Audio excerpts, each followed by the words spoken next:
in workplace ministry with the churches. But let me give you an abbreviated testimony. It's very hard to do your testimony in just 10 or 15 minutes. So tomorrow at my technical session, I'm going to have available a copy of my book that gives a little bit more thoroughly a discussion of it. But my story begins, I don't know how many of you can remember far back, but the farthest I can remember back is about the age of 5 years old.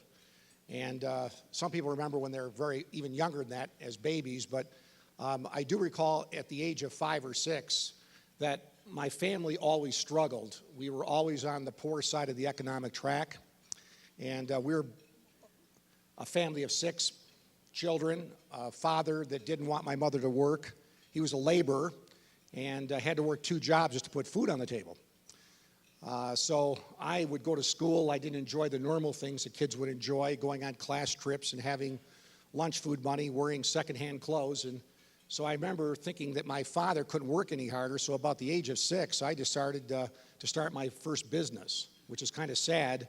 When a kid is 6 years old, you think he should be playing football and Army and baseball. But I talked my father into going to the Eastern Fruit Market in Detroit to buy produce. I had an old beat-up red wagon, and then I went around the neighborhood, and I checked all the local retail competition, and I undercut every one of them. And I started off with my first couple customers, and within a year I had about 9 blocks of customers, and actually had a very thriving business for a 6-year-old. In fact, some weeks I made more money than my father, but I always enjoyed helping my father because I knew he was dedicated to our family, although he was an absentee father. My father also loved the Lord, and so he was a good role model, but he needed help. And so I wanted to provide that for him. Then about the age of 9, I was offered a paper route, so I thought I'll move up. And I was offered a paper route that was actually given to me for free because they said he couldn't get any more than 9 or 10 customers. And then within a year, I had the largest paper route in their history. And so I kind of realized that God gave me a business or entrepreneurial instinct. So then I decided that I was basically just perpetuating my socioeconomic class. All of the members of my family were laborers. And by the way, it's a very noble profession. I respect laborers. But I decided at age 11 or 12, I wanted no part of that. I wanted something better. I wanted to get educated. I wanted to have a career. I wanted to accumulate a certain amount of wealth. So I decided I had 2 tickets out of my socioeconomic class. The first one was education. The second one was sports. And if you're 11 years old, you can kind of guess which one took precedent. And so I was tall for my age, and I kind of towered over the other kids. And so I decided that I should probably play a lot of basketball. Well, I didn't put in like a reasonable amount of hours. I was putting in like hundreds of hours. And so I became a fairly good high school basketball player. I was all-state and went on to college, played at University of Michigan, but realized very quickly that that path was not going to happen because I stopped growing.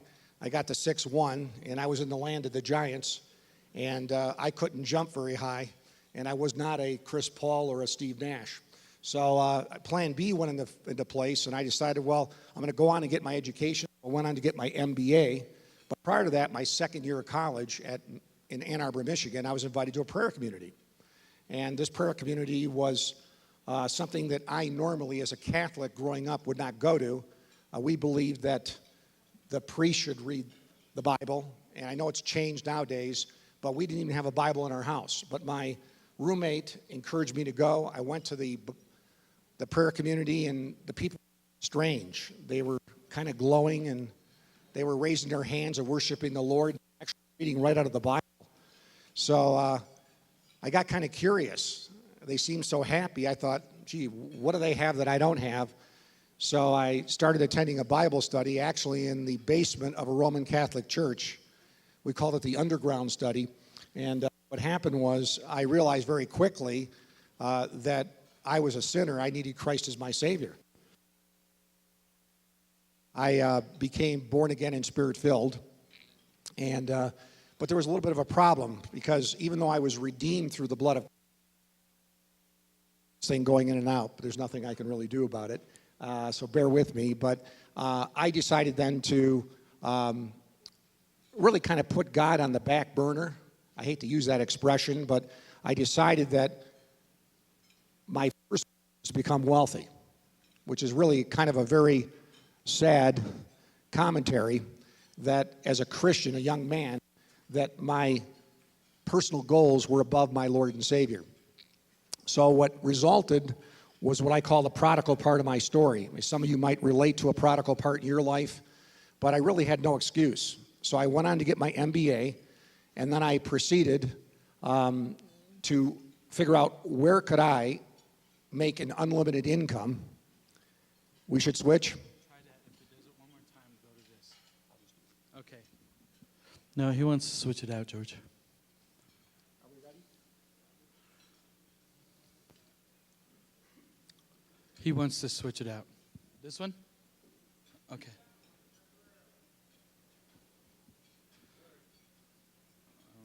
Which one, George?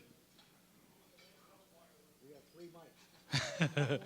Pick one behind this door. It's cutting in and out. So anyway, going back to my prodigal story, I decided what path could I take where I could have unlimited potential income, but I had no capital to go into business. So I decided to take the Wall Street path, and I joined with a large financial company. Actually, they were the 3rd largest in the country at the time. And within a few years, I kind of rose to the top of the company. And so at the age of 28 years old, I was making a 7-figure income, which was extremely unhealthy for a young man who came from my upbringing. So you'd think the story might get better, but after having all the material possessions I ever dreamed of as a boy, I didn't feel it was enough. There was still an emptiness. And so what happened was I thought, well, the reason I'm still empty is probably I just need to achieve more goals. And now this is very sad, but this is what happens when your business becomes your jealous mistress. And so what happened is I became a workaholic, and I'm sad to admit that. And I was married at the time, went on to have a couple young girls, and really was an absentee father like my father. The only difference is I was building my empire. And so I decided that I was going to take my business national. So I decided what was the wealthiest place in the country, and I targeted Orange County, California. I happened to be right. As I went there and started my first satellite operation, it took off and became very successful. And so I'm on this really destructive path. I'm growing, I'm building my business, but my personal life is falling apart. And the net result was my first wife left me for good reason. And then, interesting enough, the company that I was the largest advisor for got into financial difficulty. It's almost like a deja vu in the last few years. They started getting into real estate and mortgages. And this was way off their normal game plan. So they started to drop in the ratings, and I started to get very uncomfortable. And so I met with the president, who I was on a first-name basis with, and he's deceased now, so out of respect, I won't mention his name, but let's pretend his name is John. And I said, John, if you don't get back up in the ratings, I'm going to move my entire book of business and leave the company. Well, I remember him looking at me and telling me that that was not a very good option, because if I left, I would potentially take down the company because there would be a mass exodus of over 10,000 brokers. And so he said, give them a probationary period, which I did. And so for 6 months, they did not go up in the ratings. They actually went down 3 more levels on S&P and Moody's. And of course, I, as an analyst, did not feel comfortable with that. So I decided to leave the company and move to the largest company in the country at the time. And the prior company retaliated. So then my David and Goliath part started. And I use this example, although I never compare myself to the great David, but I kind of was like a mini David. And you know how David slays the giant, and it's a great ending? Well, this time, Goliath takes little David and pounds him to the ground. And so over a period of about 3 years, they really pretty much annihilated myself, my business, my practice. And so I'm at the bottom of the barrel now. I'm actually borrowing money out of my home to pay my attorney fees to fight this giant. I'm also going through a divorce, missing my 2 little girls, feeling like I'm a second-class Christian citizen. So I'm in my living room in Orange County, California, and this is a really ugly sight. At about 2 o'clock in the morning, I can't sleep. I feel like the weight of the world's on my shoulders. Some of you may have felt this at times, but I felt like I couldn't do this anymore. So I go downstairs in my living room. I'm in my underwear. I lay flat on the carpeting, and I cry out to the Lord, and I say, Lord, help me. I can't do this anymore. And it's interesting how when a prodigal comes back to the Father, how the Father so graciously opens his arms and welcomes us back. And most of you know this, but I had no right to come back to the Lord except that I was one of his children, and he revealed to me something very important. And it's a revelation that I hope none of you ever have to face up to, but the revelation was, I'm your Savior, but I'm not your Lord. And I'll tell you, there are many business people out there that really have to look in the mirror and say, is Jesus Christ not only my Savior, but am I sold out, and am I a disciple for Jesus Christ? And I can tell you, at that time, I wasn't. All right, I was on the free ride of grace. I still am. But what happened was, I decided at that point I was going to try and impress God. So I said, Lord, what I'm going to do is I'm going to quit all this fighting. I'm going to close down my business. I had over 100 employees on 2 floors of a business building, and I was trying to impress them. And what happened that very night, I went to bed at about 2:30 thinking I'm going to close up shop and go follow the Lord, and I didn't know what I was going to do. And my attorney back east calls me and tells me, he wakes me up real early in the morning because he's back east, I'm on the West Coast, and he says, are you sitting or standing? And I said, well, Hugh, that's the name of my attorney. I said, what's up? And he said, something incredible has happened. And I said, well, before you tell me what that is, Hugh, I said, I know you're giving me progress about the case, but the fact is I made a decision. I'm quitting the business. I'm not going to need your services anymore. Let's face it, we got killed. It's a bad chapter in my life. I'm going to go follow the Lord, and I'm going to leave the business. And he said, well, I think a little divine intervention is going on. And for him to say that, it was a little unusual because, please don't be offended by this, but he was a Presbyterian. Okay?